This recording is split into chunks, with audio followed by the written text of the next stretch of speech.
Okay, so we want to ask a really simple question today, which is, as a human, how are you hanging in there? And you can give us a 1 to 10, or you can just say a word that describes how you're doing today.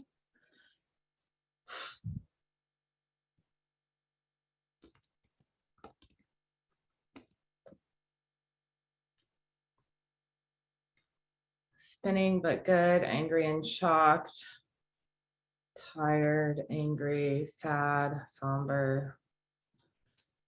Okay, let's take a deep breath. I am feeling all of that too, exhausted and frustrated, fearful. It's been a really hard couple of weeks. I feel a little bit out of words to say how strange and scary and weird this moment is. And I guess I just want to turn it over to you. Does anybody want to share? Anybody who has like deep meditative wisdom want to share some like strength? I don't feel like I have any right now. It's been such a hard few weeks, and I've just seen so many colleagues struggle, and the news has been devastating on countless fronts. So, or anybody just want to chime in about how you're doing. But I could use someone else's strength in this moment. So this is Jessica from Pet Finder. I wanted to see if there was any good news. So I checked in with the person who is posting Adopt Now ads, and we've gotten Adopt Now, now's the time to add your home, find your next best friend. We've had those ads get over 10 million impressions this week. So pet seekers are seeing them. Hopefully we'll start to see an impact to that. All right, awesome. Okay, I'm feeling a little bit more filled. My little mental marble jar is filling. What else? Anybody else want to share anything?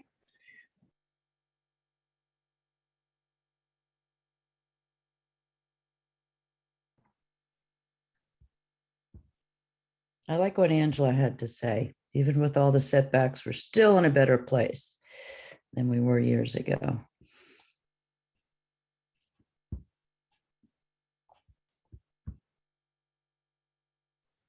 Anyone haven't? Tina, I know you have words of strength. I can't believe you're not unmuted yet. You always make me feel like I can get through another day. Kristen, you're funny. I think we just have a choice, right? To be pissed off, angry, disappointed, but we also have a choice to take action. And I don't mean just at the polls, there's a lot more work than that, but just as our industry, if we throw up our hands in exasperation, who's going to do the work? Right? I mean, we are the ones. And I think the only way that we can continue to prevail is by taking care of each other, being kinder than necessary, and not losing hope, because I'm not going to. Hopefully the rest of you aren't either. And Kathy from Canada, it's so nice to see your face.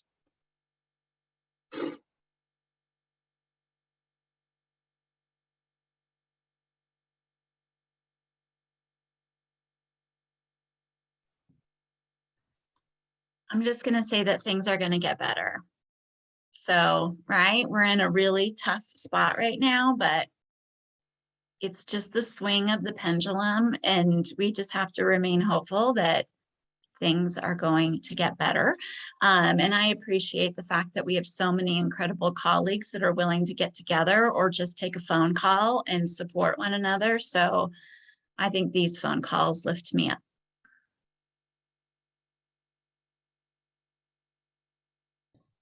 There are such words of wisdom coming in the chat. It's phenomenal. You guys rock. Yeah, and I just want to second what Melanie said. And I see Jamie Casey in the chat said that we need a Pollyanna this morning. And I have been called a Pollyanna multiple times in my life. Usually I think it's an insult and not a compliment. But we have each other. We have our voices.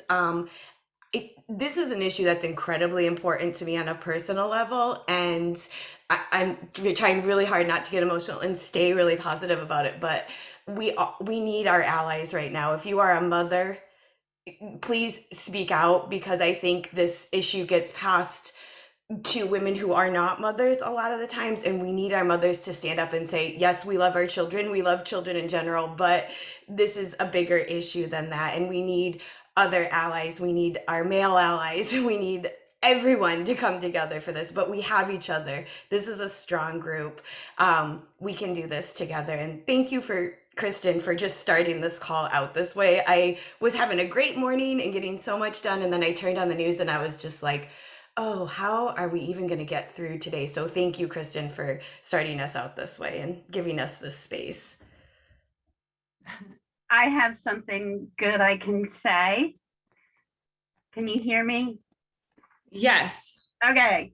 I was on the Freight Atlanta call the other night, and they are going from where they're building the new Humane Society to the new West Side Park.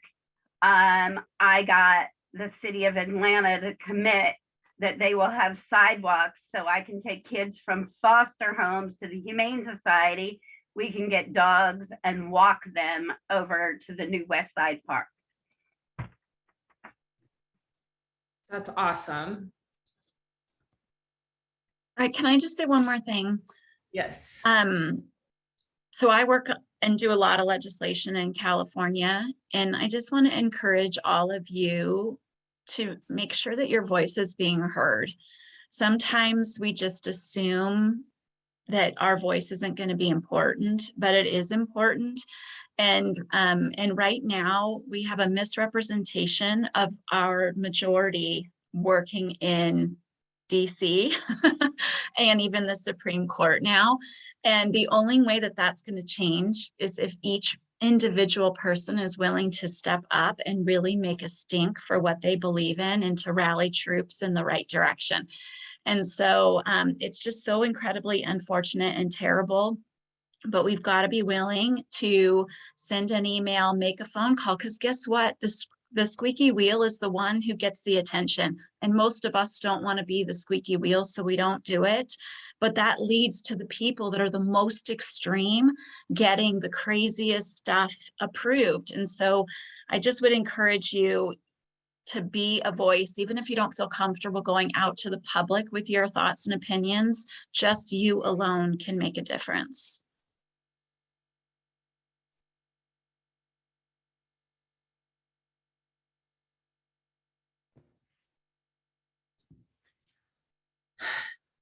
Okay, so I have a couple of thoughts.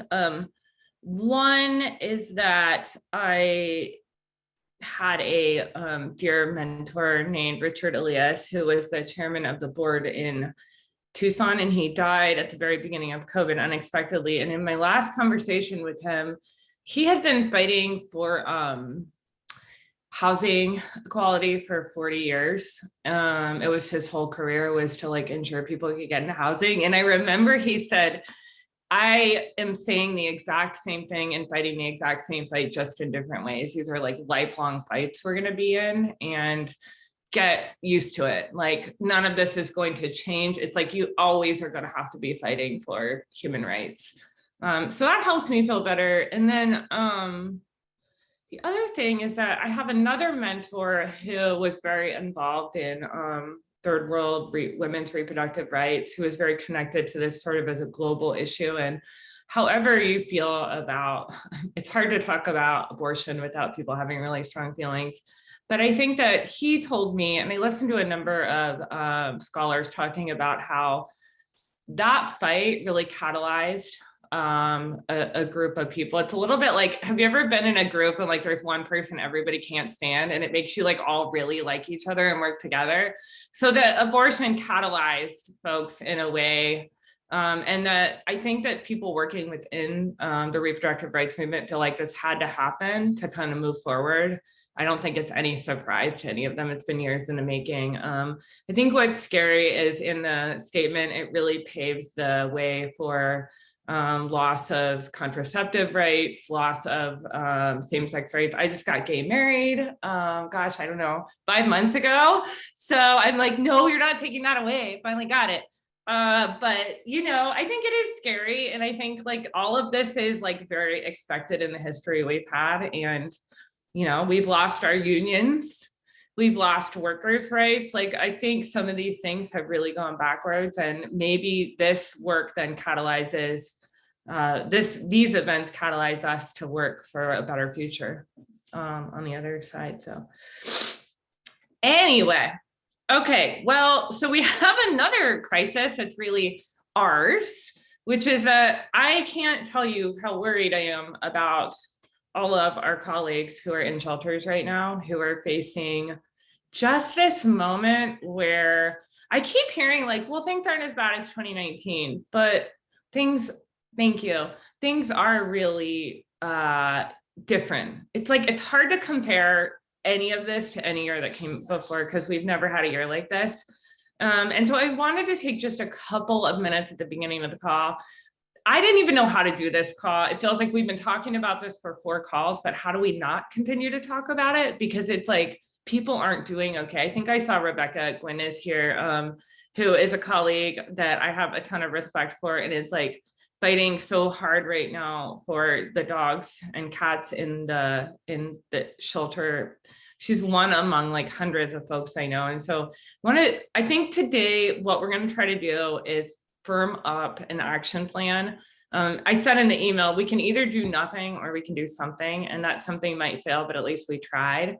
But the path forward isn't entirely clear. The good news I have to share with you today is that right after this meeting, people with power and influence are all getting in a room to talk about whatever we all decide here we need today. So we have kind of a short 45 minutes. We're going to take some time for national announcements if anyone has any. But in this time, we need to kind of decide as a group. I think we really talked about share the care. Melanie brought this amazing concept and has done some work to kind of give us a more digestible format of that.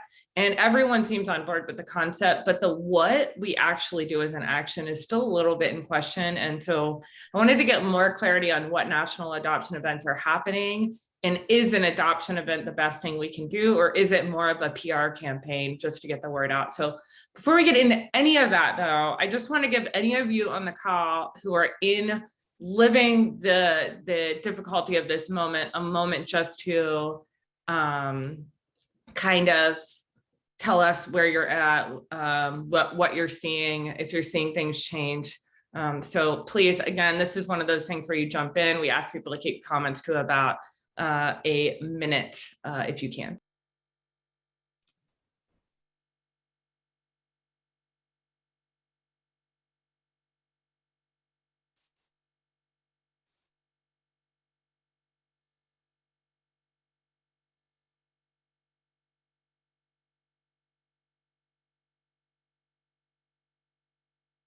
It looks like Angela Chapman raised her hand. And if you are going to speak, remember to tell us who you are and what org you're with, just so those of us who are new or don't know a little bit about you.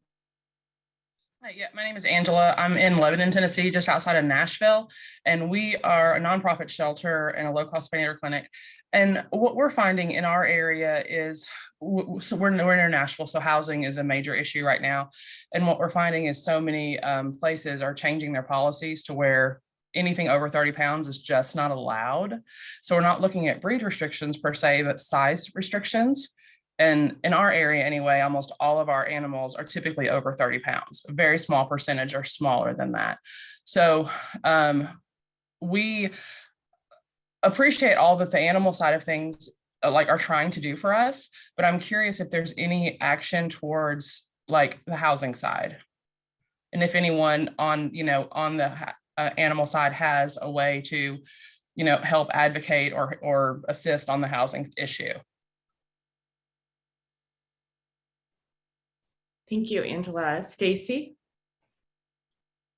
So I'm in Farmington Regional Animal Shelter in Farmington, New Mexico. We are in the Four Corners region right next to the Navajo Nation. So we had a big sale, or tried to have a big sale the week before last. We adopted out 110 animals. Whatever breathing room we had is gone. We took in 37 animals in a day the other day, and I think we took in another 20 yesterday. And we're not even taking owner surrenders. These are strays, supposedly. So I'm curious as to know if anybody has anything that is working, because it's our transfers are down over 600 animals from this time last year, and it's just nonstop. Thank you. Denise? Hi, I'm Denise Nestle. I'm founder of an organization called Giving Animals Voice. And I'm here specifically because I watched the webinar Changing the Way We Work. And I was just so blown away by the whole movement and attempt to try to help shelter animals find homes before they ever step foot in a shelter. And I just wanted to briefly mention a tool that you may want to use. The point of Giving Animals Voice is to find a way to make animal communication services available to shelters. And why is that? Because we all want to understand what the animals are trying to tell us. More importantly, I know that shelters try to get information about what the animals are thinking, how to care for the animals from their body language, their behavior, their vocalizations, etc. You may not be aware that professional animal communications are another source for valuable information, not to replace what you're already doing, but to supplement it. And again, very briefly, to test whether information that is gained from animal communication can help shelters and the animals. I did 2 pilot projects. Denise, I'm so sorry. I don't want to interrupt you, but I really want to focus on the immediate moment, and we want to have you speak. I'd like to have maybe set aside a time for you to speak about this specifically. I feel like it's going to be hard for folks to hear you right now because we're really focused on the strategy, but I want to honor your time, and because I think what you have to share is really important. So is it okay if we table that for right now, but make sure to get it on an upcoming thing? Okay, thank you. Absolutely. And I was almost didn't even raise my hand, but yes, absolutely. Thank you. Okay. Steve, go ahead. So I'm Steve Moyer. I'm Director of Liberty County Animal Services here in rural Georgia. Trying to educate the surrounding communities because our bordering county just changed their ordinance and their policy to anything after 5 days they're going to kill regardless, no matter what. And that's something that been speaking to their commissioners and their chairmen because we were a high kill shelter 2 years ago, and we no longer are. With cats, we were intaking 600, I think it was 670 plus cats in 2019, and we went to 156 last year, and we're at the year before 130 last year, and we're at 47 this year with cats, with intaking cats. And that's just getting the community involved and getting those stray cats to spay neuter clinics, getting the grants, thanks to Maddie's and other places that provided the grants to get these cats spayed and neutered. We've lowered our intake. Thank you, Steve. Okay.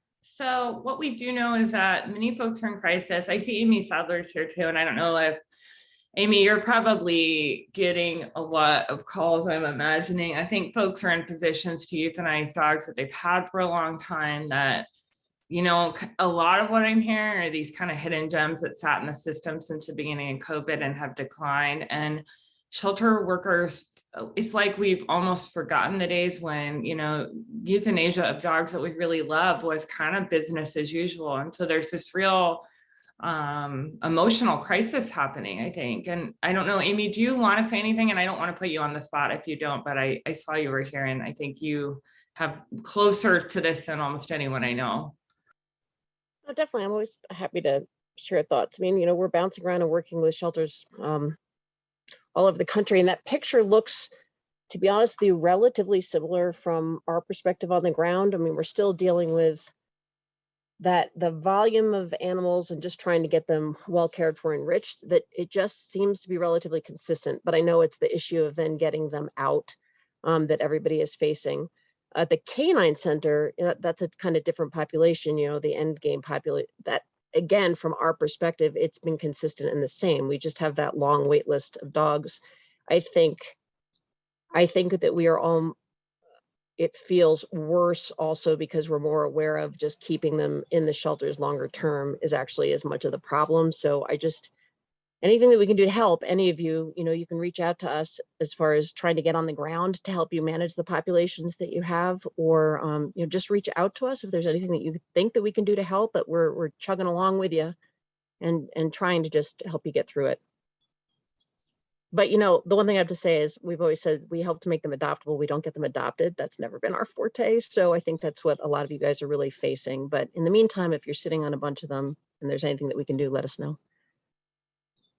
Thanks, Amy. And I want to mention, if dogs are a particular challenge, all the videos from the Big Dog Masterclass, which Amy kicked off for us, are available, and they're basically designed for this crisis moment. Everything is 25-minute presentations. Dr. Libby, I think you're on here. You may want to chime in, but our most on AMPA and Haas, one of our most sought resources is Big Dog Euthanasia Decision-Making. Interestingly, it's like number 2.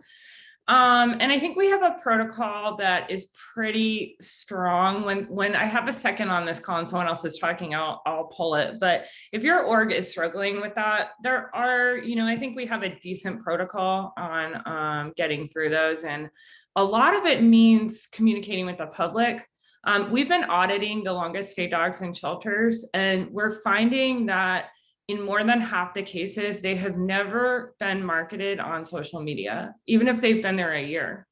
And that's more than half of them. And so when that's the case, and you have a dog that's just behaviorally declined due to being there a long time and isn't one of those kind of high-level dogs, the first thing to do is to check if you've even told the public.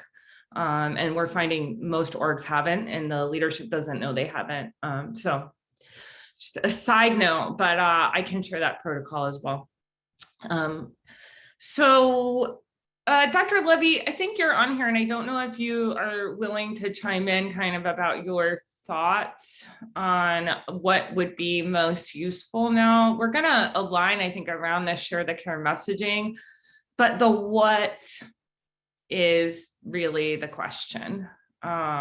So do you have thoughts on that?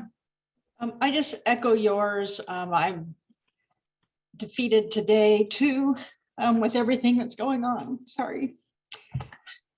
And I hope you guys all come up with some really good ideas. Big Dog Conference content is really good, and it's meant to be actionable. It's enjoyable to watch. Oh gosh, crying is contagious. So another deep breath, everyone. Thank you, Dr. Levy. I feel you.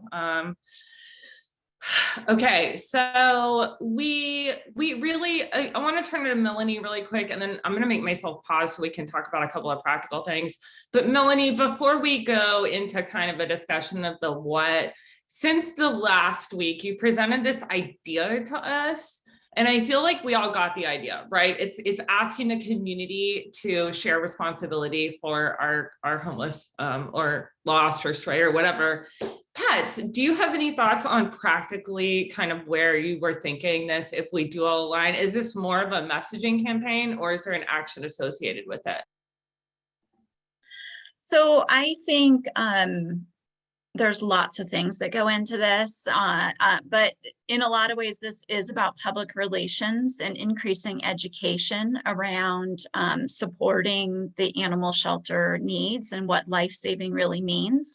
A lot of it for me stems from the fact that when you see so much work being done on the nonprofit and government side in the last 2 years to increase life savings, and now all of a sudden we see this slowdown in adoptions, it just became so clear that if we're not roping our public and our community into our work, we cannot have incredible life-saving outcomes. And so a lot of it is about public relations. But to do that public relations, we need to be actionable. So we need to have, I think, adoption events because it raises the awareness. Now, all of us are having adoption events. We've got tons of different events coming up. And but the power of all of us coming together to do something around the same issue at the same time is important. The campaign is also about recognizing each other and highlighting each other. And so one of the things that I think would be great, and it maybe is already being done through Haas, but you know, are there places in this country that need dogs right now? Like, are we collaborating on where we could be doing transport, where adoptions maybe aren't as bad as they are in other places, where we could proactively be trying to move animals?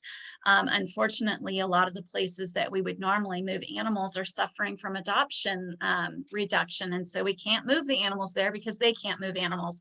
But I think there's things that we can be doing to really educate the public. I think for a lot of years, it was like, you know, you guys are the ones that are killing animals, or you guys are falling short. And I just feel like right now we have to kind of, in the most positive way possible, kind of point the finger a little bit backwards and say, we got to be working as a team if we want this to really be effective. Thank you. Lynn?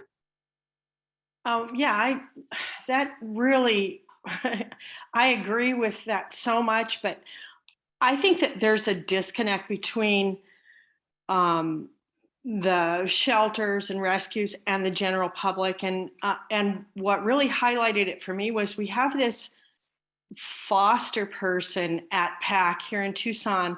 Her name is Donna Vining, and she is the most incredible resource person you've ever met.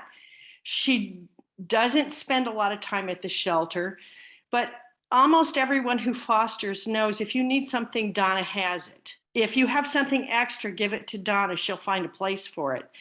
People like that need to be identified in every part of the community, and we need to find a way to formalize that activity, that connection to the majority of the people in the community.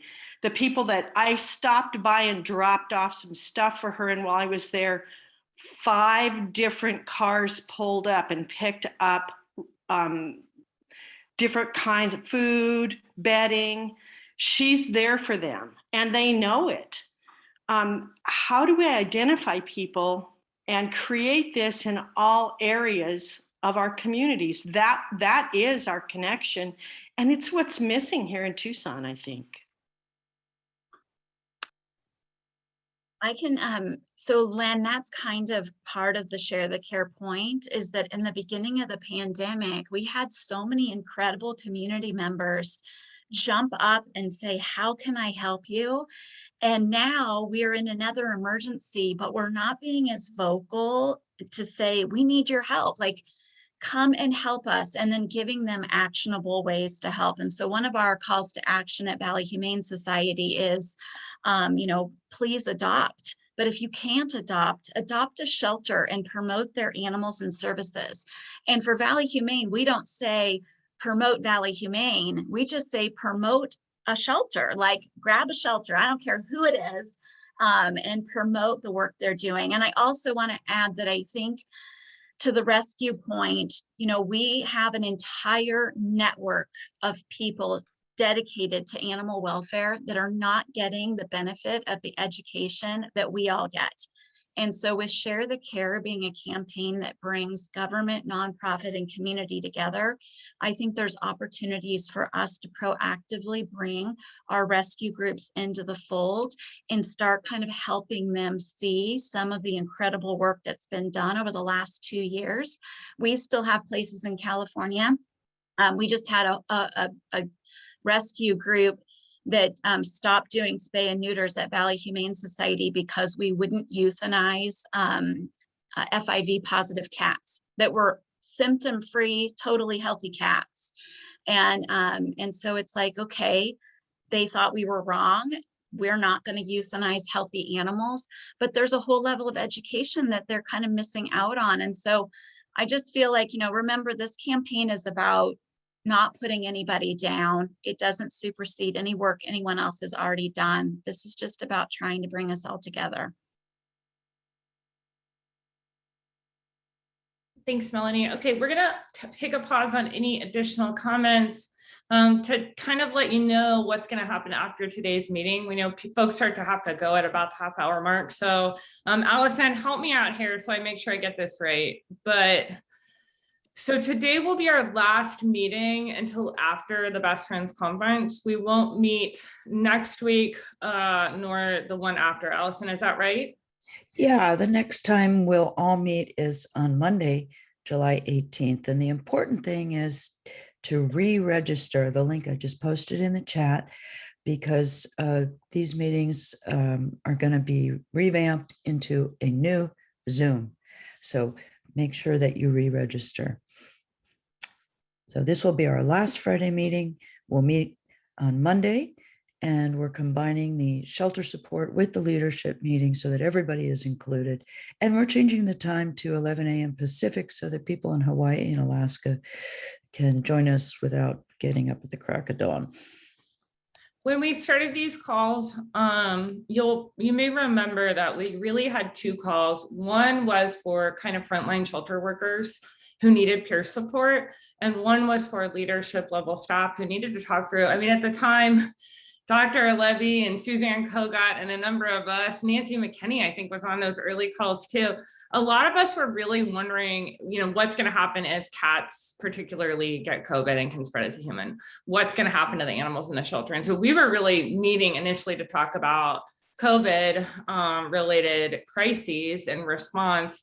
And then the calls evolved into really trying to bring external data-driven best practices, information, collectively problem solving some of the big issues, and then having kind of hard conversations where not everyone agrees. So they've been really successful, but what has changed is that for the Monday call group, we formed all these peer groups. They're called job alikes. And there's all kinds of them. There's job alikes for behavior staff, volunteer coordinators. I'm starting one for operations manager level staff members. So there's all of that happening. And so what we're going to do is combine the calls, and then starting on the 18th, we'll go back to that lineup of external folks coming in and speaking.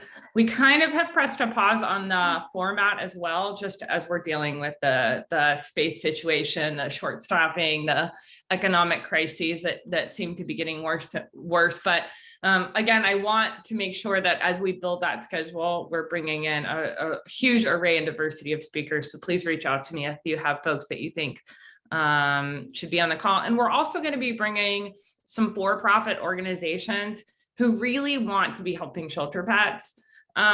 There's a few groups that are doing amazing things. And if we can work with them, if they can support us in utilizing their products to make our services better, to get more lost pets home, more pets adopted successfully, then what we think is that these groups can really help us. I'll just give you one quick example. APA, Austin Pets Live, is working with Fly Collars, and they're putting collars on about 20 of our dogs. And what we'll be able to see is how much our dogs are sleeping. We think they're sleeping maybe 2 to 4 hours a night. My dog at home sleeps 18 hours in a 24-hour period. And so we're going to be able to study that, but also how much they're exercising. So partnerships like that are going to be really interesting. But we want to bring all kinds of speakers. So please reach out if you have ideas and give us the contact information, and we'll get in touch. Finally, when we're not meeting, so during this period, what we're going to be doing is working to make actionable everything we've talked about the last 30 days. We need some I'll get my coffee, and can you put their stuff in there? Thanks. We need some time to be able to really think about what you all have asked us and how we can make it actionable. So we'll probably be communicating with you via email over the next couple of weeks. And probably scheduling kind of an external meeting for organizations that want to participate, want to be, making sure they have the news release. We'll probably have a meeting specifically about that in the next couple of weeks. And Gina, I think we should have a Best Friends meetup too. How many of y'all are going to be at Best Friends in a couple of weeks? I have no idea how we would coordinate this. Maybe a breakfast? Is anyone good at coordinating people? I'm terrible at it. Cool. Does anyone want to help us figure out if we were going to do like, I think we should do, I think breakfast is great because that's not when anyone meets, like early. So I don't know if someone wants to help coordinate that, but we could certainly get an email out to everybody if we decide to do that. Want to make sure we don't disrupt anything that Best Friends already has planned, and we do it at a time there isn't other stuff. Okay, Gina, you'll help. Cool. All right, great. Cool. In the meantime, of course, please reach out to me or anyone on our team via email. And will we get to hear from Mary in the new Monday roundups? I mean, I'm hoping we can like kick off the new Monday roundup with Mary. I think Allison, I think we'll, you know, when Mary is ready to be back helping us get through these tough times, I think we will welcome her back as soon as she's ready, right? Not only that, with open arms, absolutely. We will give her a huge round of applause, I hope, and lots of hearts in the reaction. I know, I feel like we could have really used Mary today. We needed some F-bombs, you know? He's here in spirit. Her F-bomb was here in spirit. Okay, so can we now move to any national orgs that have an update that you want to share about anything you're already doing? And that includes, I'm trying to put together kind of a list of dates of things that are happening already that we can take advantage of. So if you are maybe aren't with a national org, but know, Nancy, I know you shared in the chat an upcoming Clear the Shelters, but are there other things happening nationally that we should be aware of?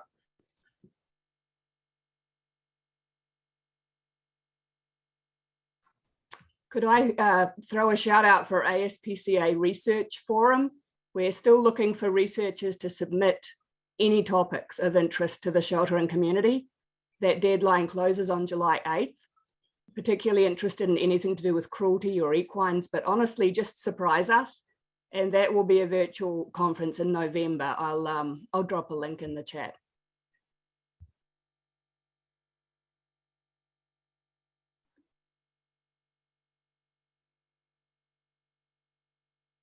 Kristen, we have the Return to Home Challenge coming up again this year. We have a lot of collaborators. I think the grant pot is up to $300,000. I think 16 organizations, national orgs, are supporting the project. So stay tuned for that. I think registration. Oh, look, thank you, Allison Gibson. The challenge itself is in October, but the promotion kicks off in July. Hey, Kristen, Chelsea at Petco Love. Two things going on over here. Our largest and most anticipated grant cycle of the year, the Animal Welfare Organization grant cycle, opens July 1st. So it's open for applications July 1 to August 31. So we'd love to see your all's applications. We also have just committed, so you guys know we're doing the national vaccine campaign. We have administered, well, we have given to partner organizations to administer 840,000 DAPPV and HCP vaccines to family pets, not shelter pets, not rescue pets, not foster pets, but family pets to make communities healthy. We just committed another million. So we're at 840,000 now, and we have upped the commitment to 2 million. So you are not too late to get in. We still have 160,000 left of our initial million, and then we're going to extend it for another million year round. So thank you guys. Awesome. Thank you so much, Chelsea.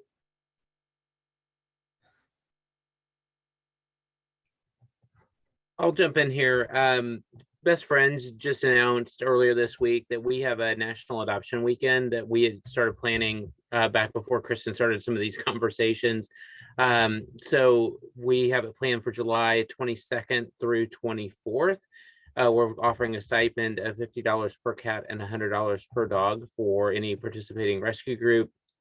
The deadline to enter is July 11th. So I will put some information on that in the chat, but really want to encourage people to do discounted adoptions, and hopefully the stipend will help offset that cost for y'all to try to move some animals out of our shelter systems.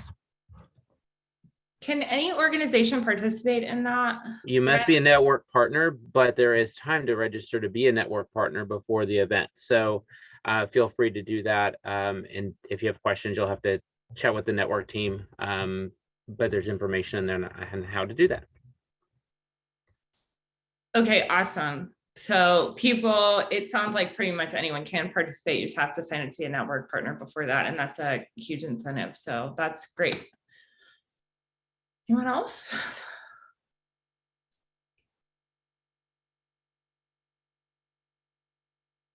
I want to just, I don't know if anyone is here from NACA, but we recently put out a statement about a sort of a legislative issue that we were not recommending widespread implementation of at this time. And the people were sort of like, what? Well, NACA has really been thinking about a legislative agenda for to help animal control officers. So we're having our first legislative town hall with the members of the NACA board and the public. There's only 100 spots to register, but it's going to be an important conversation because we believe legislation needs to start with basic things like once an animal enters a shelter or animal services due to a cruelty or neglect investigation, that animal isn't treated as property, it's treated as a living being. It's able to go to foster homes if it needs to, and it isn't euthanized simply because it was part of a cruelty and neglect investigation. When we talk to officers, I think what breaks my heart a little bit is they cite this over and over and over again as one of the hardest parts of their job is that it's really hard to choose to really bring an animal in on cruelty and neglect if you believe that animal is going to be sheltered and unhandleable for a year or more and it may lose its life at the end. So these are the kind of things we're going to be talking about at the legislative town hall. It's next Wednesday. I believe it's 2 p.m., 1 p.m. and I'll post the link so that you will know that it'll be recorded as well. So, and we have the folks from HSUS coming in talking too. Okay, so we want to ask now sort of, Best Friends has an adoption event. There's the national Clear the Shelters event coming. And then there's this question about return to home. There's a return to home challenge, but we know that about 60% of animals coming into the system are coming in as lost, loose, stray, and that we can have a really big impact if we invest more in that. So that's an area we may consider, but we kind of need to leave here today so that we walk into that next meeting knowing what you all think. If we're going to coordinate something nationally, something that's different on top of what's already being done, what do you think is like most important for us? Is it investing? Maybe I'm sort of thinking that it's investing in the actual communication of the message. Like maybe we try to put some money behind really getting the national news to pick this up so that there's really the word is out that help is needed. Alternately, we could do something where we're investing more in getting pets home or adoption fees. But ultimately, if there's any funding available, which right now there's not, but we hope there will be, if there's any funding available, what do you think the best use of it would be for this collaborative effort? And Melanie, of course, we want to hear from you and others who maybe have ideas about that.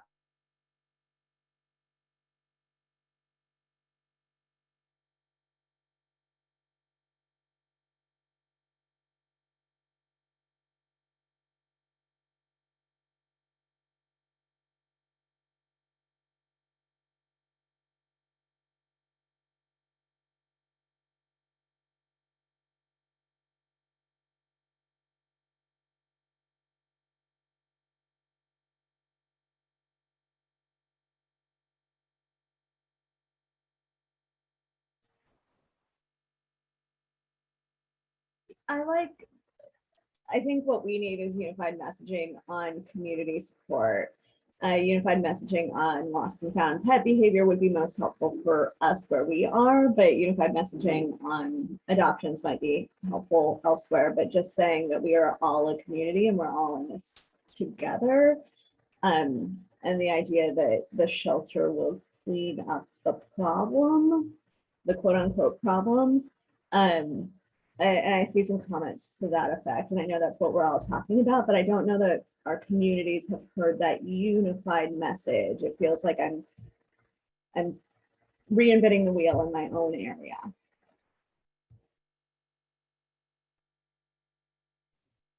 What do you guys think about kind of a fun animated short video that could be put out on social media about kind of the cycle of why we need people to be adopting? So understanding that animals are entering the door and then showing, like, without adopters, they're just piling up, and that we really need people to be adopting, because when we have adoptions, the animals move swiftly through the system.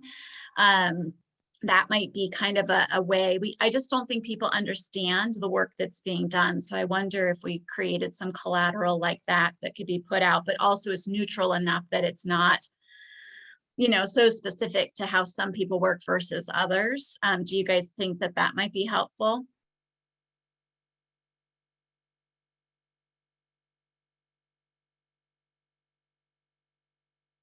I love the idea of investing in a campaign that's directed at, you know, we are not directing any media nationally at younger demographics. I don't even know how to use TikTok. I keep trying, but it comes on when you, if you've had it, it just comes on while you're in the middle of a meeting.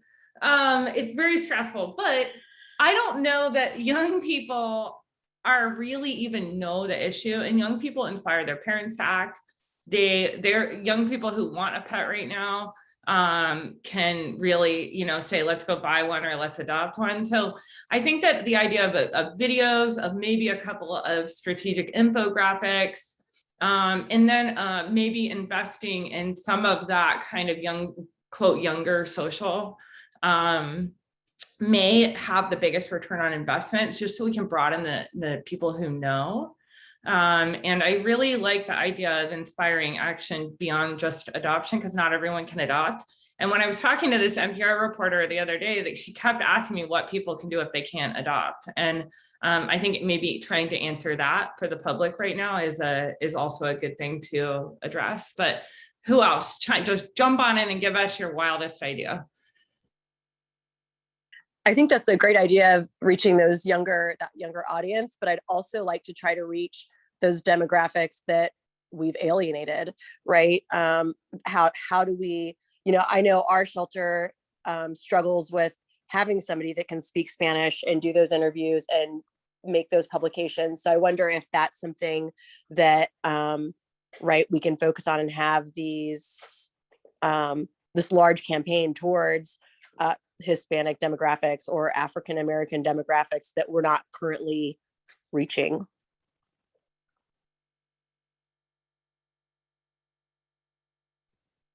Real quick, I just put in the chat a link from Christmas time of an ABC of little kids that visited the shelter to have them help adopt. And somebody said they posted it last week, but it's absolutely adorable. And the more you get the younger kids involved, the better off we are.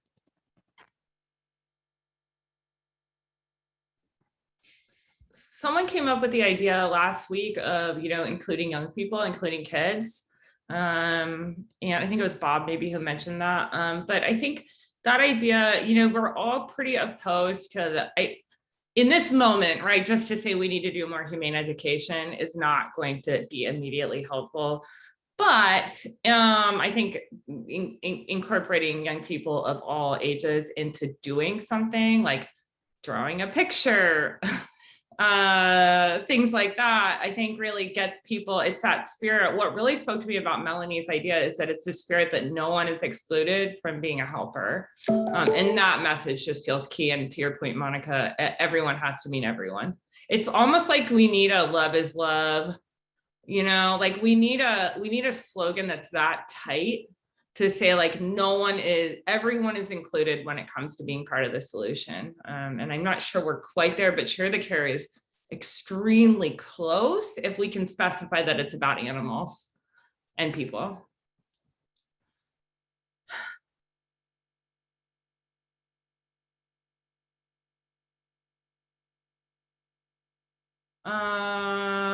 Okay, so date setting, I think that's sort of the other thing. And maybe one of you all who is connected with some of the national adoption events. So I know, Brent, you were mentioning Best Friends, and I know there's a couple others. Gina, you were mentioning a couple of things, but what do we need to think about in terms of dates, given that there are other things, that this is urgent and that there are other things happening? If we focus on a national messaging campaign, do we need to work around other national efforts already happening, and where does that limit us? Is the other thing I'd like to know before we leave here today.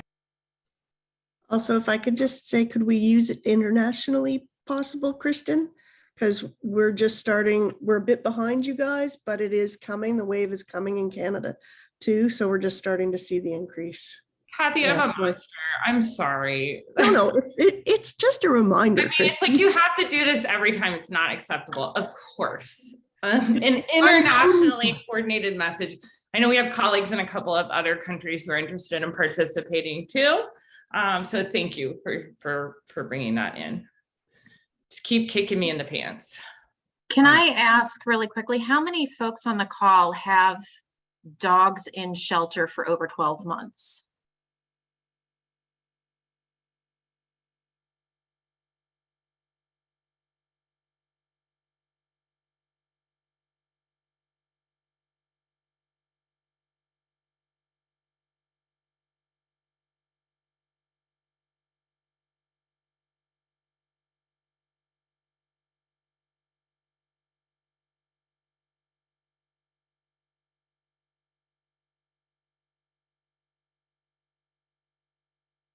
Do you want to respond or sort of say more about that?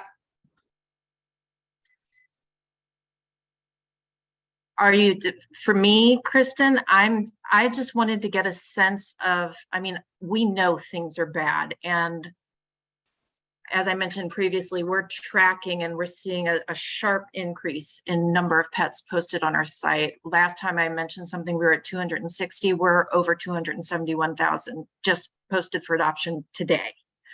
And it has not been that high during the entire life of COVID. So we know things are very bad. And I've been hearing that length of time in shelter is also increasing. So I'm just trying to get a sense of, it seems like it's so many different factors just piling on at once. How many different ways do we need to tackle the problem? So to get a sense of how many have been sitting for a long time, do we need to focus on the long timers and getting them out and then start to peel apart other segments of the population to push out? I think that's a really good call out. At AWA, PetSmart Charities presented some data, I think with Pet Health, y'all correct me if I'm wrong, about the days in care have had the sharpest uptick of all the data that's out right now. So everything else remains pretty much unchanged, but the animals are staying a ton longer. So I think that's a really good call out, is focusing on the long timers. We talked a little bit about that, and I think the challenge with that is that you get into more challenging animals simply because they've lost their marbles being in care. I do think that one is really an interesting problem, because it seems that half the dogs that have been in care a long time are just like 5-year-old squishy dogs that look like too many other dogs. And then about half actually have moderate to significant behavioral challenges. And so I wonder if that's something we need to think about. If we're doing a campaign for like everyone's part of the solution, that seems like one set of messages, and then really coming together to do maybe a national push on these, especially these easy long stay dogs. Have y'all ever had, like, I always have this thing happen whenever Amy Sadler comes to one of my shelters, where we have all these like reactive long stay dogs, and then they all go into playgroup, and we're like, well, shit, that was, like, was just been sitting on them. Totally shows you up, right? Yeah. So I think that's maybe something that almost like with Amy's leadership, we could think about, because we were doing things like we were doing long stay play groups at apartment complexes without grade restrictions. I know that sounds complicated. It really wasn't. But after Amy would come, we would take the long stays that were really pretty easy dogs, take them to apartment complexes, playgroup them in their yard, and like the apartment dwellers were adopting them. So I think there's a lot we can do, but that problem so much involves shelters not appropriately like handling or assessing the dogs, and then they sit there for a long time. So I don't know, Amy, if you want to say more about that, but it does seem like kind of a thing we need to address on its own. I think, I mean, that's constantly where we're always coming from. And again, that's the kind of stuff, any kind of creative, we're just with the Florida Leaders Life-Saving Group, we're focusing on Florida, obviously, because that's where our canine center is. And we're about to do, we meant to do it in LA, and then the pandemic hit, but we're going to have an opportunity to do our first dog play group centric, like a big adoption event where their DPFL is managing play groups for the dogs that are being brought in from all the different groups. And that's something that we wanted to get started a couple of years ago. So it's time to start jamming on that. That should make a huge difference. So it's much less stressful for the dogs while they're there at those mega adoption events. And also, boy, are they going to look good running around playing instead of possibly managing themselves in on leash with all that activity and in crates. So hopefully we can get some real momentum on those events, and then those will become pretty common, and hopefully that can move dogs and have it be more fun too. I think another conversation that needs to be had is about what are really problems and what are just dogs being normal dogs. There is so much disparity between those two things. And in Long Beach, we have 2 shelters in one location. One shelter, our shelter, takes in all the stray dogs. The shelter right next door to us takes the quote unquote adoptable dogs. So that gives the message that the dogs that are in our care are not adoptable. So we have dogs here that have been here for over a year. Who Stacey, we are like right at the end of time. So I just want to make sure we're going to not open up a whole another really important but conversation we have 1 minute for. But do you want to just quickly? What I want to say is we need to have that conversation maybe in another meeting. Yeah, that's really desperately needed and important, because we have great dogs. They're nice and friendly, but they don't like other dogs, or they don't like cats, or, the German Shepherd will nip at the heels of the child. Like, people need to understand that they have a dog and what that means. Preach. Janice Bradley would be clapping right now. And yeah, I think we need to continue to talk about that. So thank you. And reminder, when I cut people off, I have so much respect for you. I don't ever want to disrespect what you're saying. Just want to make sure we can do it service. So thank you. We're going to end on a positive note though. So I wanted to have 1 minute to do one more thing. Does anyone know what a put up is? I was a summer camp counselor for 4 years of my life. A put up is the opposite of a put down. And so before we leave, I'm asking everybody on this call to give someone a put up. So I will give my put up to the national organizations who get their butts to this call every stinking week and care enough to sit and listen to the people that really need help. So I want to say to all of the national orgs who show up here every week, like, when you don't have to and you're just here to listen and like learn better ways to support, that's how we create change, and it means a ton. So thank you. So yeah, give a put up to someone. I'm gonna write one in the chat too. We can't do it out loud because we only have a minute.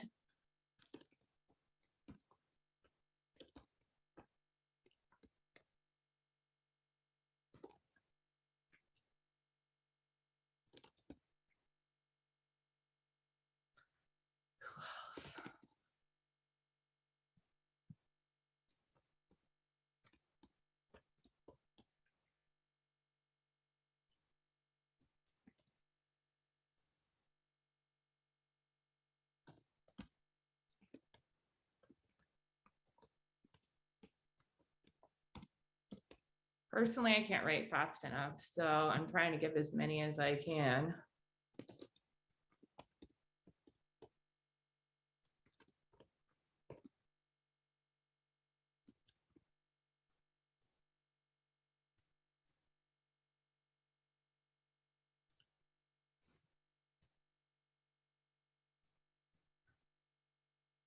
Cool.